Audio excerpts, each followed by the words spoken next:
This is probably what you're seeing. The welcome window has tabs along the side. You may find these helpful at different stages in your learning, but we're not going to look at those right now. Well, we are looking at the Quickstart tab, so click on that. Now, if you've opened CorelDraw before, this may be what you see when you open it. You can uncheck these boxes if you don't want to see this window at startup. However, this window is a handy shortcut to recently used files. You can also close this window by clicking the X, but for right now, open a new blank document. We're going to save your default settings to save you a bunch of time creating new files. But we're not going to save this document, so you really don't need to give the document a name. Besides, just giving this document a name right here, it doesn't actually save your document, it just gives it a name. Let's look at the dimensions. The width should be in inches or in pixels or in points. You have a number of different methods. I recommend working in inches because that's what we're really working in. Now, if you wanted to do the size of your metal as your dimensions, say you're working with a 2 foot by 3 foot piece of metal. That would be 24 inches by 36 inches.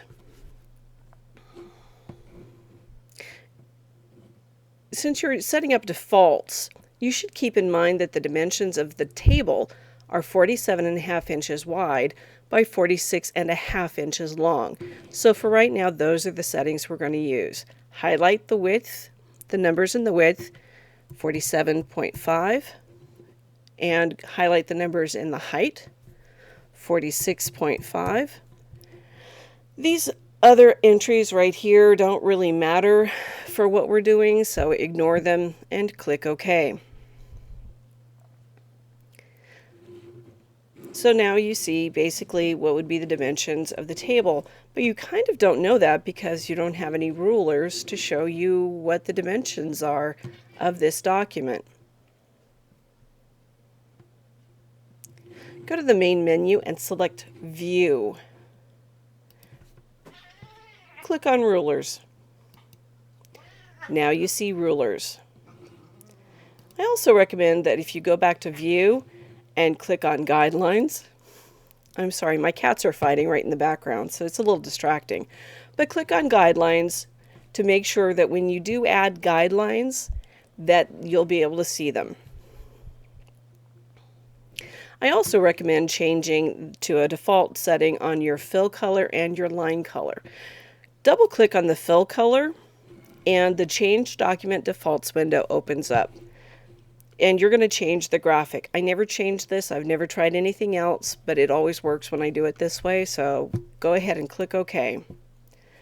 Now, if you have another color on here selected, go to the black color in the upper left-hand corner and click on that.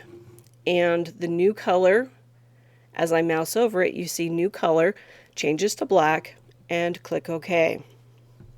I also recommend changing the line color to, again, we see the change to document defaults. Click OK. I recommend getting rid of the line color. It's just easier. So I'm recommending to set your default to none.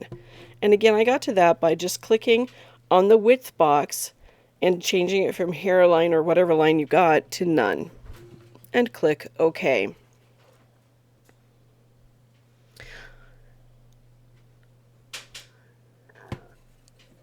Now to save these as your default settings, go to Tools and scroll down to Save Settings as Default. Now that you've saved those settings as default, when you open this window, it's not going to change the settings, but it will change it when you create a new document. So if I close this window, it doesn't make any difference. But when I do bring up in a new window and I click OK, you see my default settings are there. So try that and see how that works out for you. It'll save you time as we go through the semester.